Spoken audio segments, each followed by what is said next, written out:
በስላሴ ስም እናገራለሁ። እንደምን ዋላችሁ? እግዚአብሔር ይመስገን በጣም ደህና ነኝ።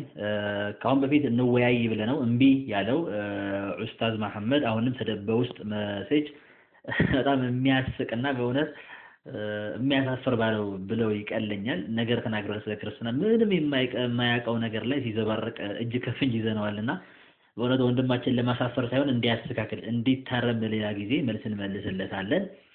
ከጀምሩ ነው የተሳሳተው ወንድማችን። እስኪ ምን እንዳለ እንስማው። ወላ ተቁሉ ثلاثة انتهوا خيرا لكم አማልክት ሶስት ናቸው አትበሉ ነው አንተ እንዳልከው። አንተ የምትለው እንደዛ ነው። አማልክት ሶስት ናቸው ነው ያልከው። ለምን? እግዚአብሔር አብ አንድ አምላክ ነው፣ እግዚአብሔር ወልድ ሁለተኛ አምላክ ነው፣ እግዚአብሔር መንፈስ ቅዱስ ሶስተኛ አምላክ ነው። እንዳንተ ግን እግዚአብሔር ማለት ነው። ክርስቲያኖች እስቲ መቼም ይሄን ሰምታችሁ እየሳቃችሁ ነው ተስፋ አደርጋለሁ። እኛ ሶስት አማልክት ብለን እናውቃለን። አማልክት ራሱ በክርስትና ኃጢአት አይደለም። አማልክት ብሎ መጥራት ራሱ አማልክት እኮ ለአንድ አምላክ ይባላል። አምላክ የሚባል ቃል ደግሞ ሲበዛ አማልክት ይሆናል። እኛ ሶስት አምላክ ብለን እናመልካለን እንደ ክርስቲያኖች። ካላመለክን ታዲያ ይሄ ሰው ምን እያለ ነው? እናንተ ሶስት አምላክ ነው የምትሉት አለን። ይመቻልን? እኛ ከራስ በላይ የሚያውቅ እኮ እንትን ነው ይባላል። እንትንህ እንደ ወዳጄ ይሄ ቁርአኑ ስህተት ነው። አብ አምላክ ነው፣ ወልድ ደግሞ ሌላ አምላክ ነው፣ ወንፈስ ቅዱስ ደግሞ ሶስተኛ አምላክ ነውና ሶስት አምላክ ነው የምትሉት እንዴ? ማን እንደዚህ ያለ ዘለህ እኮ የመጽሐፍ ቅዱስ ፈትፋቸውን ከበን እኮ መጋቢ ሐዲስ መሐመድ ተው እንጂ ይሄ ቁርአኑ ያሳሳተ ነው። ያ አህለል ኪታብ ላ ተቁሉ ፊ ዲኒኩም እናንተ የመጽሐፍ ሰዎች ክርስቲያኖች ከእምነታችሁ ለምን ታልፋላችሁ? ወሰንን ታልፋላችሁ አለ። ከእምነታችን ምን አለፍን ሲባል ወላ ተቁሉ ሰላሳ ሶስት አማልክት አትበሉ ኢነመላሁ ኢላሁ ዋሂድ አላህ አንድ አምላክ ነው እንጂ አለ። ይሄ ቁርአን ስህተት ነው።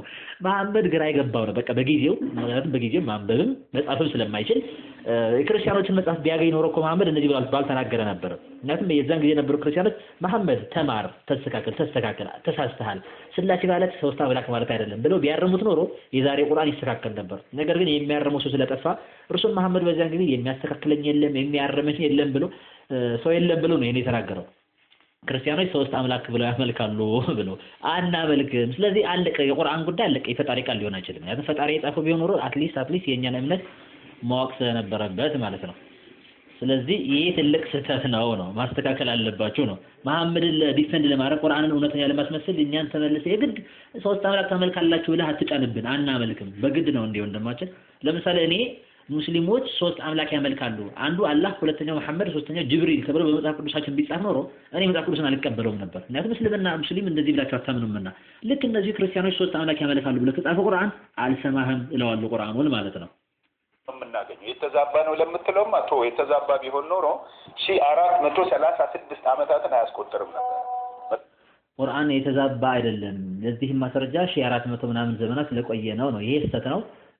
1400 ዘመን ስለቆየ አንድ መጽሐፍ የፈጣሪ ቃል ነው ማለት አይቻልም። ምክንያቱም ብሉይ ኪዳን ለምሳሌ ከ3500 ዘመናት አድርጓል፣ አልተበረዘም፣ አልተቀየረም። ተበረዘ ካልን መጽሐፍ ከመሐመድ ጋር የምትጋጨው። ምክንያቱም መሐመድ በጊዜው ተውራትን አምነዋለሁ ብሏል እንጂ ተበርዟል አላለም፣ ተቀይሯል፣ የሰው እጅ አላለም። የሰው እጅ ካለበት ደግሞ መሐመድ አምነዋለሁ ካለ መሐመድ ተሳስተው የተሳሳተ መጽሐፍን እያመኑ ነው ማለት ነው። አንድም በቁርአን ደግሞ ተደጋጋሚ በሱረቱል ተውባ ምዕራፍ 5 ቁጥር 43 ላይ እስከ 48 ላይ ተውራት እውነተኛ ጋይደንስ ለህዝብ ብርሃን ያለበት አውረድን አለ እንጂ አይ ተውራትን አትቀበሉ ተበርዟል አይልም። ስለዚህ ከመሐመድ ጋር ነው የምትጋጨው። የሂንዱይዝም እምነት መጽሐፍ፣ የቡዲዝም እምነት መጽሐፍ በሰው አልተበረዙም ማለት እስካሁን ድረስ የሃይማኖት ሰዎች ጠብቀዋቸዋል። ስለዚህ የፈጣሪ ቃል ናቸው ማለት ነው ወይ? አይደለም። ስለዚህ ፋላሲ ይባላል። ዝም ብሎ ማስረጃ ያልሆነ መረጃ ብቻ ነው ብለህ ነው። ስለምን ቸር ትለኛለህ? ቸር ከአንዱ ነው ያለው እኮ አንተ እንደምትለው ሶስት ብሎ መቅጠር ነበረበት። ከአንዱ ከእግዚአብሔር በቀር ቸር ማንም የለም ነው ያለው። አንተ እንዴት አድርገህ ነው በሂሳብ ማቴማቲክስ ወይም በስሌት ሂሳብ ይመስል ወደ ሶስትዮሽ ተርትረህ የወሰድከው? ኬታ የሚተረተር ነገር እንኳን የለም። የሚተረተር ነገር ኖሮ አይደለም። ወንድማችን መሐመድ ምንድነው አንተ እያልክ ያለው? ክርስቶስ በሉቃስ ወንጌል ምዕራፍ 18 ቁጥር 19 ላይ ወይ ቤሎ ኢየሱስ ለምን ትብለኒ ሄር አርቦ ሄር ዘእንብለ አሐዱ እግዚአብሔር ለምን ቸር ትለኛለህ ያለውን ቃል ይኸው ከአንዱ ከእግዚአብሔር በቀር ቸር የለም ስላለ አንዱ እግዚአብሔር ነው እንጂ ያለው ሶስት እግዚአብሔር አላለም። ስለዚህ ስላሴ የለም ለማለት ነው አንተ ሐሳብ። አያስኬድም። እኛም እኮ ሶስት እግዚአብሔር አላለም። እግዚአብሔርማ አንድ እግዚአብሔር ነው። ጆሮህን ክፈተውና አድምጠን ልብ በል፣ ወደ ራስህም ተመለስ። አንድ እግዚአብሔር እንጂ ሶስት እግዚአብሔር የለም፣ ሶስት አካል እንጂ። ስለዚህ ቃሉ የሚለው ከሶስት አካል በስተቀር ሌላ ቸር የለም ቢኖረው ትክክል ነው። ነገር ግን እኛ ሶስት አካል አለ አልን እንጂ አንድ አካል አለ አላልንም ሲጀምር። ሌላው አንድ እግዚአብሔር አለ አልን እንጂ ሶስት እግዚአብሔር አለ አላልንም። ስለዚህ የጠቀሰው ጥቅስ የማይገናኝ ያራምባና ቆቦ ነው። አያይዤ ልመልስልህ ግን እና ሌሎች ሰዎች ለሚጠቅሱት ኢየሱስ ክርስቶስ አምላክ አይደለም ለማለት ቸር ለምን ትለኛለህ ስላለ ያው እግዚአብሔር አይደለም ክርስቶስ ወደ ማለት ይቃጣቸዋል ሰዎችና አይደለም በመጽሐፍ ቅዱስ ሰዎች ቸር ሊባሉ ይችላሉ። ለምሳሌ መዝሙር ዳዊት መዝሙር 18 ቁጥር 25 ላይ ብታይ ከቸር ሰው ጋር ቸር ትሆናለህ ከቅን ሰው ጋር ቅን ትሆናለህ አለ። ስለዚህ ቸር የሚባል ሰው አለ ማለት ነው። ቸር ማለት እኮ በእኛ ልምድ ራሱ እከሌ እኮ ቸር ነው በእውነት ጥሩ ሰው መልካም ሰው እኮ ነው። መልካም ማለት ቸር ነው፣ ቸር ማለት መልካም ነው። መጽሐፈ ምሳሌ 11ኛው ምዕራፍ ቁጥር 17 ላይ ቸር ሰው ለራሱ መልካም ያደርጋል ይላል። ቸር ሰው ስለዚህ ሰው ቸር ተብሎ ይጠራል። ስለዚህ ቸር አትበለኝ ማለት ቸር አይደለሁም ማለት አይደለም። እንዴት እናውቃለን የሚለው ክርስቶስ ራሱ እኮ ኔቸር ነው ይብሏል። አላነበብከውም ይላል እንጂ በዮሐንስ ወንጌል ምዕራፍ 10 ቁጥር 11 ላይ መልካም እረኛ እኔ ነኝ ወይ ደግሞ ቸር እረኛ እኔ ነኝ ይላል። መልካም ማለት እረኛ ማለት ነው። ግዕዙን ብታየው እንደዚህ ነው። አነ ውእቱ ኖላዊ ሄር ኖላዊ ሄር ቸር እረኛ እኔ ነኝ። ሄር የሚለው ሲተረጎም መልካም ሊሆን ይችላል፣ ቸር ሊሆን ተመሳሳይ ቃሎች ናቸው። ወይ ሲኖኒምስ የምንለው አንዱ በአንዱ ቦታ መተካት የሚችል ነው። ወይ እንግሊዘኛውን ካየው ደግሞ አይ አም ዘ ጉድ ሸፈርድ ነው የሚለው። ጉድ ሸፈርድ እኔ መልካም እረኛ ነኝ ወይ ደግሞ ቸር እረኛ ነኝ ይላል። ሉቃስ ወንጌል 18 የጠቀስከው ደግሞ ምንድነው የሚለው? why do you call me good ጉድ ብላችሁ ለምን ትጠሩኛላችሁ?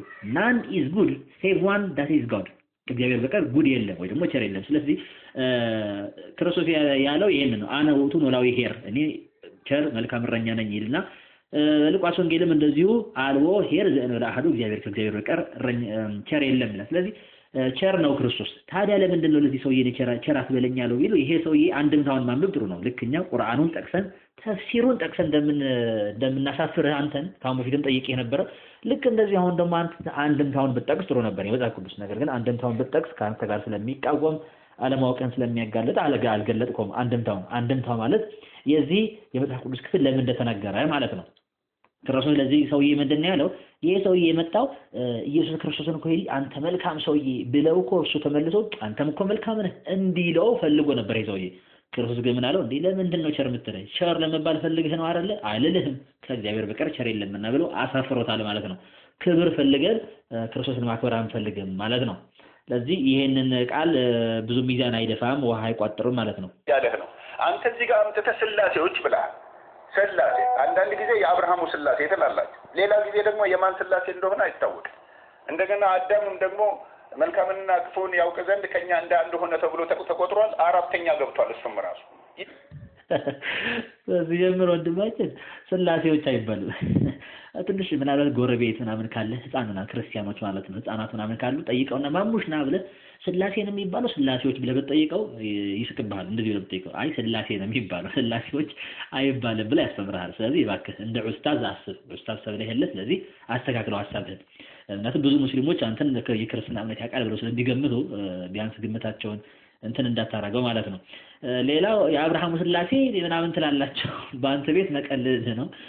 ኦሪት ዘፍጥረት ምዕራፍ 18 ብታነብ ይሄን አትልም ነበር። የአብርሃም ስላሴ ማለት እግዚአብሔር ስላሴነቱን ስላሴ መሆኑን አንድም ጌታ ሶስት አካል መሆኑን ለአብርሃም የገለጸለት ስለሆነ የአብርሃም ስላሴ እንላለን እንጂ ስላሴ አብርሃም ነው ወይ ደግሞ የአብርሃም የእንትን ጉዳይ አይደለም፣ የስልጣን ጉዳይ አይደለም ያወራን ያለ ነው።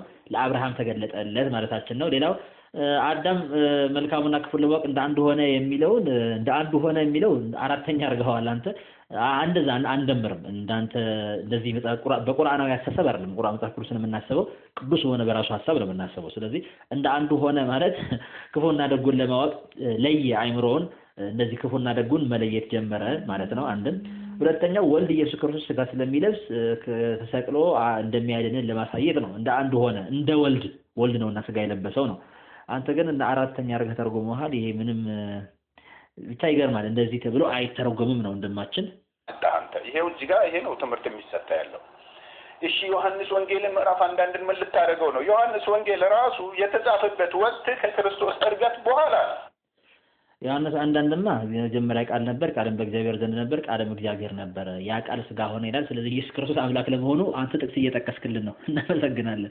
ኢየሱስ ክርስቶስ እግዚአብሔር ነው። ኢየሱስ ክርስቶስ ካረገ በኋላ ነው የተጻፈው። ታዲያ ቁርአን መቼ ነው የተጻፈው? ታዲያ መሐመድ ከሞተ ከብዙ ከ10 ከ20 ዓመታት በኋላ ነው የተጻፈው በነ ዑስማን በነ አቡበከር አይደል የሚጻፈው ያው አንዱን የቁርአን ክፍል ግን የሆነች ፍየል እየፈታች በጥሳው እየሄደች